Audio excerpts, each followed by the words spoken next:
Hello friends, guidance of job and education എന്ന ഈ ചാനലിലേക്ക് എല്ലാവർക്കും സ്വാഗതം. ഇന്നത്തെ വീഡിയോ എന്തെന്നാൽ എയർപോർട്ട് അതോറിറ്റിയിൽ ഇപ്പോൾ ജോലി നേടാൻ അവസരം വന്നിട്ടുണ്ട്. ജോബിന്റെ ഡീറ്റെയിൽസ് അറിയാനായിട്ട് വീഡിയോ മുഴുവനായി കാണാൻ ശ്രമിക്കുക. കേന്ദ്ര സർക്കാരിന് കീഴിലുള്ള എയർപോർട്ട് അതോറിറ്റി ഓഫ് ഇന്ത്യയിൽ ജോലി നേടാൻ അവസരം.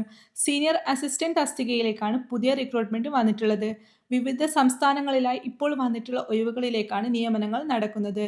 താല്പര്യമുള്ളവർക്ക് AAIയുടെ വെബ്സൈറ്റ് മുഖാന്തരം ഡിസംബർ 20 മുമ്പായിട്ട് അപേക്ഷ നൽകാവുന്നതാണ്. ഇതിന്റെ തസ്തികയും അതേപോലെ തന്നെ ഒഴിവ് ഡീറ്റെയിൽസും നോക്കാം. എയർപോർട്ട് അതോറിറ്റി ഓഫ് ഇന്ത്യക്ക് കീഴിൽ സീനിയർ അസിസ്റ്റന്റ് ഒഴിവാണ് വന്നിട്ടുള്ളത്. ഡിപ്പാർട്ട്മെന്റ് വരുന്നത് കേന്ദ്ര സർക്കാരാണ്. അപേക്ഷ ആരംഭിച്ച തീയതി എന്നത് 2025 നവംബർ 21 അപേക്ഷ അവസാനിക്കുന്നത് ഡിസംബർ 20. ഇതിലേക്ക് തെരഞ്ഞെടുക്കുന്നവർക്ക് ലഭിക്കുന്ന പ്രതിമാസ ശമ്പളം എന്നത് 36,000 രൂപ മുതലായിരിക്കും.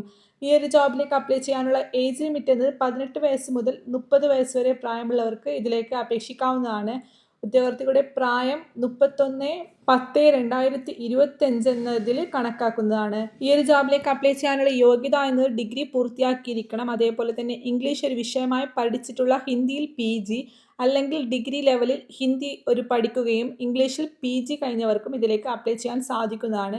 ഇതിലേക്ക് എങ്ങനെ അപേക്ഷ സമർപ്പിക്കാമെന്ന് നോക്കാം. താല്പര്യമുള്ള ഉദ്യോഗാർത്ഥികൾ എയർപോർട്ട് അതോറിറ്റി ഓഫ് ഇന്ത്യയുടെ ഔദ്യോഗിക വെബ്സൈറ്റ് സന്ദർശിക്കുക. ശേഷം ഹോം പേജിൽ നിന്ന് കരിയർ മെനു തിരഞ്ഞെടുക്കുക. അതിനുശേഷം സീനിയർ അസിസ്റ്റന്റ് റിക്രൂട്ട്മെന്റ് വിജ്ഞാപനം തിരഞ്ഞെടുക്കുക. അതിനുശേഷം കറക്റ്റ് വായിച്ച് മനസ്സിലാക്കിയതിന് ശേഷം നിങ്ങൾക്കുള്ള സംശയങ്ങൾ തീർക്കുക.